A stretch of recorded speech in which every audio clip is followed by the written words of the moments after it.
Go. Hi, this is Alicia from the Honey Company, and I am wanting to talk to you about starting seeds. This is something that I love to do, and I've done it for a number of years, and I wanted to give you a few tips about getting started. The first thing I wanted to say is that it's probably too early if you live in Utah or the Wasatch Front to start seeds indoors. So we normally plant outside, and the danger of frost is gone about Mother's Day along the Wasatch Front. And I personally live in Spring City where it's a little bit colder, and so we wait to plant after the 1st of June, like watching the weather. And even then, still sometimes we'll put snow protection or frost protection on our plants. So when you're deciding when you want to start your seeds, you want to take your seeds and read the seed packet and see how long it says it's going to take for the seeds to germinate and grow big enough to be transplanted outside. I should mention that my goal in starting plants is to put the plants outside, and I don't want to do microgreens or indoor plants. I'm mostly starting things to go outside to transplant outdoors. So I group my seeds based on how long it's going to take for these seeds to plant. So this is a bunch of seeds that I'm going to start 8 weeks before the normal day where we go outside. So what I do is I take my outdoor planting date, which for me I'm going to use June 1st as an example, and then I'm going to count back on my calendar 8 weeks before that, and that's the date when I'm going to start these seeds. So that's typically around the first weekend of April for me. So these are 8-week seeds, and then I'll have another group of seeds that I'll start 6 weeks before outdoor transfers. Okay, and then, so the timing is actually really, really important, and there are some things that I will start outside that do really well in my climate and that have a short enough growing season that they can do all their growing, like zucchini and peas and some other things like that. Onions, they'll be fine. Not starting indoors, we'll just start them outside. So this is my seed starting unit. So I love this seed starting unit. It's a DIY project.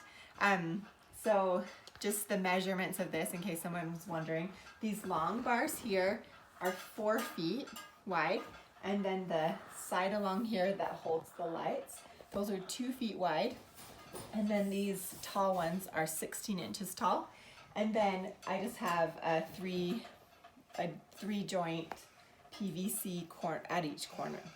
8 of them. Yeah, there's 8 of them. Thanks, Claire. So this is a really great way to do it, and I like come show the chains. I like this way of doing it. So we just have a bolt there that's holding an I hook and then an S hook, and then I like these because I can raise and lower the lights as needed. So when plants are really small, like little seedlings, then I put the lights down really low, close to the container, and then the light gets bright on them and keeps them really warm. And then as the plants grow taller, I can raise the lights up more. So I have a long range of motion with this light. And so anyway, I like this arrangement because I can fit 4 of these planting trays, and I like these ones with a plastic cover because it kind of does the greenhouse effect inside of each of these seed starting trays. Some of them, we have different kinds. Some of them are just black plastic where we'd fill that with dirt. Some are the foam kind that we could put those seed starting plugs in or just fill with dirt. And then this one is one that I've actually started some plants in. So I'm trying to grow some lavender and rosemary this year, and some cilantro as well that I'm going to keep indoors because it bolts in the hot heat of the summer. But the lavender and rosemary, I find that it takes a really long time to germinate and get big enough to go outside. So sometimes I even start that in the fall, but this time I just started it a couple weeks ago. So it's still not germinating. They have a really long growing season, but you can see the water condensing on here. And it'll kind of cause the water cycle to happen within this planting box. You want to get so back there is where I've planted. I filled up filled some dirt in each of those, and they are What's planted there? lavender's in here, cilantro or coriander's in here, and then rosemary is over here. So we'll see how those go. Anyway, when it's time to plant, I just put some potting soil in the little crevices, plant the seeds, and then fill the bottom of these containers with water.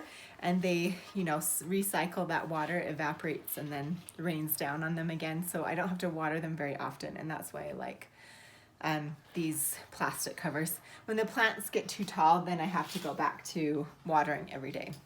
Anyway, I hope that this is helpful if you decide you want to start some seeds indoors to plant outside. And hopefully you'll have a happy, successful garden this year too.